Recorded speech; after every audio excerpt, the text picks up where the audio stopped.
Soma's baking and cooking থেকে সোমা বলছি। আজ আপনাদের সাথে শেয়ার করছি একটা নিরামিষ তরকারি, আলু স্কোয়াশের তরকারি। সেটার মধ্যে গোবিন্দভোগ চাল এবং ধনেপাতা বাটা দিয়ে করেছি। তাহলে চলুন দেখতে থাকি। এখানে দুটো স্কোয়াশ নিয়েছি, স্কোয়াশটাকে কেটে নিচ্ছি। প্রথমে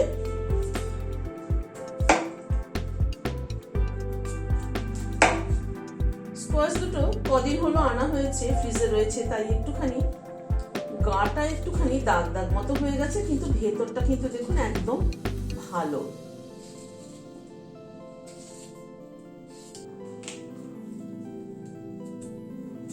মাঝখান থেকে অর্ধেক করে দিচ্ছি। স্কোয়াশের ভেতরে কিন্তু এই যে বীজটা থাকে সেটাকে ফেলে দিতে হবে।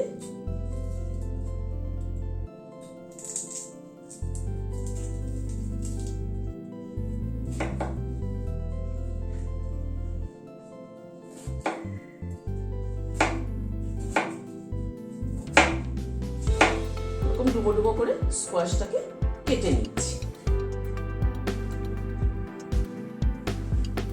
স্কোয়াশটাকে কেটে নিলাম, আর সাথে দুটো আলু এরকম একই সাইজের মোটামুটি ডুমো ডুমো করে কেটে নিলাম। এখানে একটা মশলা বেটে নেব। শিলনোড়ায় প্রথমে গোবিন্দভোগ চাল এখানে 4 চামচের 1 চামচ, মানে উঁচু উঁচু 1 চামচ নিয়েছি। সেটা ভিজিয়ে রেখেছিলাম, মিনিট 15 মতো ভিজিয়ে রেখেছিলাম। সেটা নিয়ে নিলাম। একটা কাঁচা লঙ্কা নিলাম, খানিকটা ধনেপাতা নিলাম। সবকিছুকে একসাথে বেটে নেব।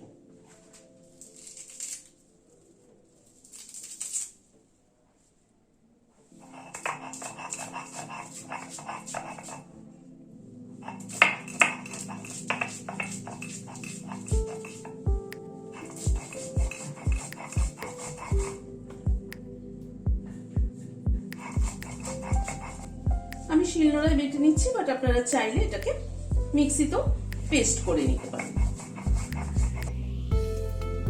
মশলাটা বাটা হয়ে গেল, একটা বাটিতে তুলে নিচ্ছি। গ্যাসে একটা কড়াই বসালাম, সরষের তেল দিচ্ছি। তেলটা গরম হওয়ার পরে গ্যাসের ফ্লেমটাকে কমিয়ে দিয়ে 1/2 চামচ সাদা জিরে ফোড়ন দিলাম, একটা তেজপাতা দিলাম। ফোড়নটাকে একটুখানি ক্র্যাক করা অবধি অপেক্ষা করব।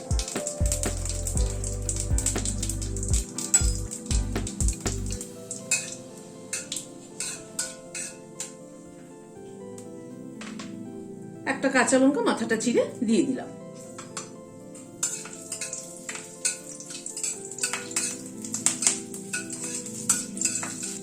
আলুটাকে একটু বয়েল করে নিয়ে আলুটা দিয়ে দিলাম প্রথমে।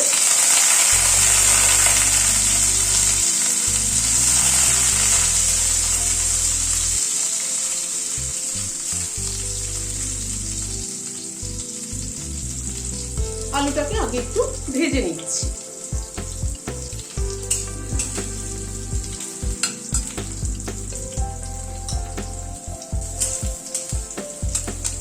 আলুটাকে মিনিট 2 মতো একটু ভেজে নিলাম। এরপরে স্কোয়াশটা দিয়ে দিলাম। নুন দিলাম 1/2 চামচ, হলুদ দিলাম 1/2 চামচেরও কম। নুন হলুদ দিয়ে আলু স্কোয়াশটাকে একটুখানি কষিয়ে নেব।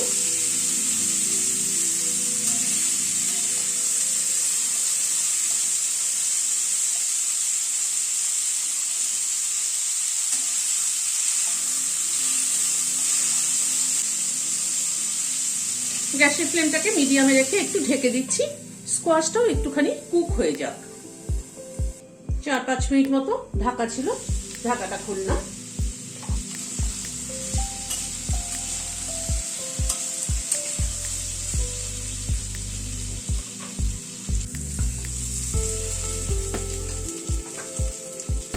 এক চামচ আদা বাটা দিয়ে দিলাম, 1/2 চামচ রোস্টেড জিরের গুঁড়ো দিলাম। আর ধনের গুঁড়ো ব্যবহার না করে আমি এখানে ধনেটাকে ফ্রেশ কুটে নিয়েছি। কুটে নিয়ে এটা অ্যাড করলাম, তাতে হয় কি ফ্লেভারটা ভীষণ ভালো হয়। 1 চামচ পরিমাণ হাফ ক্রাশ ধনের গুঁড়ো রোস্টেড অ্যাড করে দিলাম।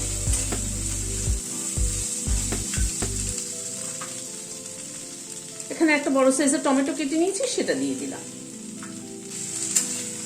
সব মশলাগুলোকে একসাথে কষিয়ে নিচ্ছি।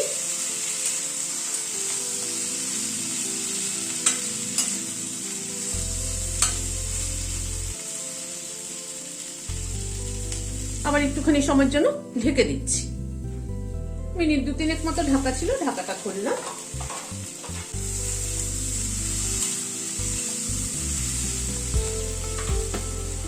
সামান্য পরিমাণে একটু গরম জল অ্যাড করে দিলাম।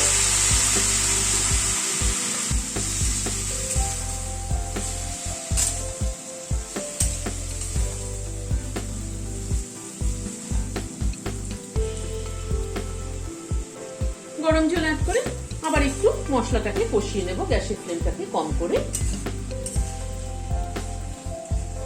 মশলা যত ভালো করে কষানো হবে কিন্তু তরকারির টেস্ট কিন্তু তত ভালো হবে।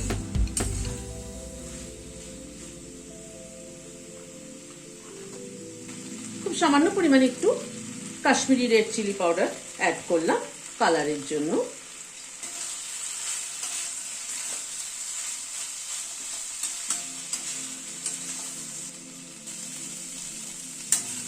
আবারও প্রায় মিনিট 2 সময় ধরে মশলাটাকে দিয়ে আলু স্কোয়াশটাকে কষিয়ে নিলাম। এবার গরম জল অ্যাড করে দিচ্ছি।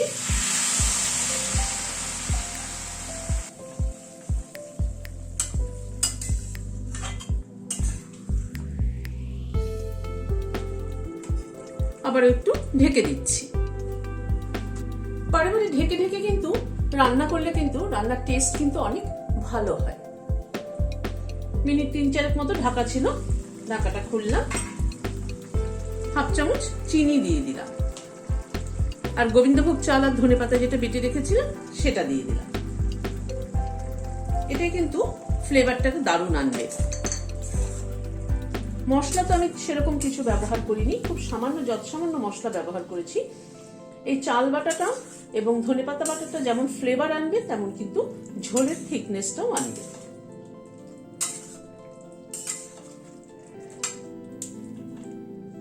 চাল বাটাটা দিয়ে মিশিয়ে দিলাম।